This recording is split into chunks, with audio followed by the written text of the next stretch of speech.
اللہ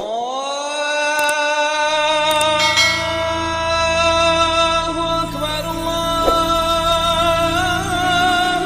اکبر۔ بسم اللہ الرحمن الرحیم۔ ڈیلی اسلامک سرچ کے معزز دوستوں کو حسن نذیر کا سلام ہو۔ حسب روایت نئے آنے والے معزز دوستوں سے گزارش ہے کہ وہ ہمارے چینل کو سبسکرائب کر دیں اور ساتھ ہی بیل آئیکن کو بھی دبا دیں تاکہ ہر نئی آنے والی ویڈیو کا آپ کو بر وقت نوٹیفیکیشن مل سکے اور آپ تک اسلامی معلومات کی رسائی ممکن ہو سکے۔ دوستو، حضرت ابن عباس بیان فرماتے ہیں کہ ملک شام میں ایک یہودی رہتا تھا۔ وہ ہفتہ کے دن تورات کی تلاوت کیا کرتا تھا۔ ایک دفعہ تورات کھولی تو اس نے 4 مقامات پر حضور پاک صلی اللہ علیہ وآلہ وسلم کی تعریف و توصیف دیکھی تو یہودی نے وہ جگہ کاٹ کر جلا دی۔ اگلے ہفتے پھر تورات کھولی تو 8 جگہوں پر حضور پاک صلی اللہ علیہ وآلہ وسلم کی نعت اور تعریف کا ذکر پایا۔ اس نے یہاں سے بھی کاٹ کر جلا دیا۔ تیسرے ہفتے تورات کھولی تو یہی ذکر 12 جگہ پر موجود پایا۔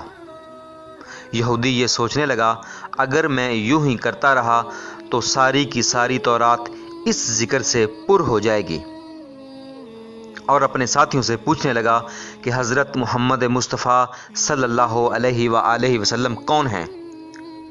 تو انہوں نے بتایا کہ نعوذ باللہ معاذ اللہ، یہ ایک جھوٹا شخص ہے، بہتر یہی ہے کہ تو اسے نہ دیکھے۔ یہودی کہنے لگا موسیٰ علیہ السلام کی تورات کی قسم، مجھے اس کی زیارت سے نہ روکو۔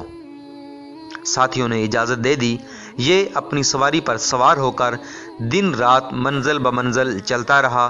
مدینہ طیبہ کے قریب پہنچا تو سب سے پہلے حضرت سلیمان سے ملاقات ہوئی۔ بہت خوبصورت تھے حضرت سلیمان۔ یہ دیکھ کر سمجھا کہ محمد صلی اللہ علیہ وآلہ وسلم یہی ہیں، حالانکہ آپ صلی اللہ علیہ وآلہ وسلم کو اس دنیا سے پردہ کیے 3 دن ہو چکے تھے۔ حضرت سلیمان اس بات پر رو پڑے اور کہا میں تو ان کا خادم ہوں۔ تو وہ بولا آپ صلی اللہ علیہ وآلہ وسلم اس وقت کہاں ہیں؟ آپ مہربانی کر کے مجھے ان سے ملا دیجئے۔ اب سلیمان سوچنے لگے کہ اگر وصال کی خبر سناتا ہوں تو وہ واپس جائے گا، اگر یہ کہہ دوں موجود ہیں تو جھوٹ ہوگا۔ بالآخر کہنے لگے کہ آؤ میں تجھے حضور پاک صلی اللہ علیہ وآلہ وسلم کے صحابہ کے پاس لے چلتا ہوں۔ مسجد میں آئے تو سب کے سب صحابہ غم کی تصویر بنے ہوئے تھے۔ یہودی یہ سمجھ کر کے کہ ان میں حضور پاک صلی اللہ علیہ وآلہ وسلم ضرور موجود ہوں گے، کہنے لگے السلام علیکم یا محمد۔ جب یہ کلمہ پکارا جس سے تمام صحابہ میں کوہرام مچ گیا اور تمام صحابہ کرام آہ و بکا کرنے لگے اور اس سے پوچھنے لگے کہ تو کون ہے جس نے ہمارا زخم تازہ کر دیا؟ تو کوئی ہمیں اجنبی شخص معلوم ہوتا ہے؟ شاید تجھے معلوم نہیں کہ حضور پاک صلی اللہ علیہ وآلہ وسلم کا 3 روز پہلے وصال ہو چکا ہے اور آپ اس دنیا سے پردہ فرما چکے ہیں۔ یہ سن کر وہ یہودی چیخنے لگا ہائے میرا غم، ہائے میرا سفر کی ناکامی، اور کہنے لگا اے کاش میری ماں مجھے پیدا ہی نہ کرتی، اور اگر پیدا کر ہی دیا تو کاش میں تورات نہ پڑھتا، اور اگر وہ بھی پڑھی تھی تو کاش آپ صلی اللہ علیہ وآلہ وسلم کی تعریف و توصیف پر نظر نہ پڑتی، اور اگر یہ بھی ہو گیا تھا تو مجھے آپ کی زیارت نصیب ہو جاتی۔ پھر کہنے لگا کہ یہاں پر علی موجود ہیں جو مجھے حضور پاک صلی اللہ علیہ وآلہ وسلم کے اوصاف اور حلیہ مبارک کا تعارف کرائیں۔ حضرت علی رضی اللہ تعالی عنہ آگے بڑھے اور فرمایا میرا نام علی ہے۔ وہ بولا میں نے تیرا نام تو تورات میں دیکھا ہے۔ حضرت علی رضی اللہ تعالی عنہ نے حلیہ مبارک بیان کرنا شروع کیا کہ آپ نہ حد سے زیادہ لمبے اور نہ ہی زیادہ چھوٹے تھے۔ سر مبارک گول تھا اور پیشانی کشادہ، آنکھوں کی سیاہی خوب سیاہ تھی، پلکیں دراز تھیں، ہنسی کے وقت دانتوں سے نورانی شعاع نکلتی تھی، سینہ سے ناف تک بالوں کی ایک لکیر تھی، ہتھیلیاں پر گوشت تھا، قدموں کے تلوے قدرے گہرے تھے، بدن کے جوڑوں کی ہڈیاں موٹی تھیں، مثلاً کوہنیاں اور گھٹنے آپ کے شانوں کے درمیان مہر نبوت تھی۔ یہودی کہنے لگا، علی تو نے جو کچھ بتایا صحیح بتایا، تورات میں آپ کی تعریف و توصیف اسی طرح موجود ہے، حضور پاک صلی اللہ علیہ وآلہ وسلم کا کپڑا ہو تو میں اسے سونگھنا چاہتا ہوں۔ تو فرمایا، ہاں سلیمان جاؤ اور حضرت فاطمہ سے کہو اپنے ابا کا جبہ ذرا بھیج دو۔ سلیمان دروازے پر آئے اور آواز دی، اے فخر الانبیاء کے دروازے، مگر اندر حسن و حسین رضی اللہ تعالی عنہ رو رہے تھے، لہٰذا دروازے کو کھٹکھٹانا پڑا۔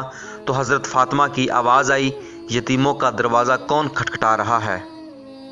حضرت سلیمان نے اپنا نام بتایا اور حضرت علی رضی اللہ تعالی عنہ کا پیغام دیا۔ وہ روتے ہوئے بولی، میرے ابا کا جبہ کون پہنے گا؟ حضرت سلیمان نے سارا قصہ سنایا۔ آپ جبہ نکال کر لے آئیں جو 7 جگہ سے کھجور کے ریشے سے سلا ہوا تھا۔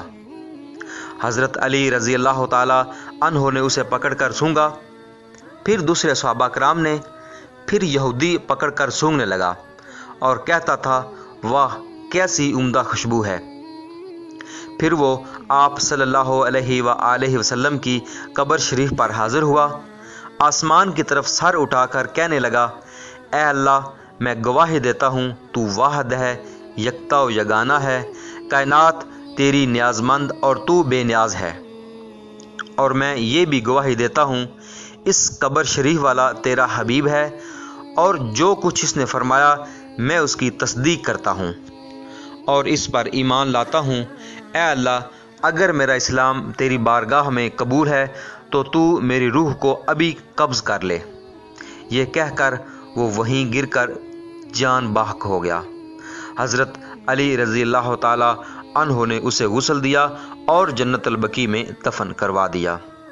دوستو، اللہ پاک سے دعا ہے کہ اللہ پاک ہمارے دلوں میں بھی نبی اکرم محمد مصطفیٰ صلی اللہ علیہ وآلہ وسلم کی محبت پیدا فرمائے اور اسے ہمیشہ برقرار رکھے، آمین ثم آمین۔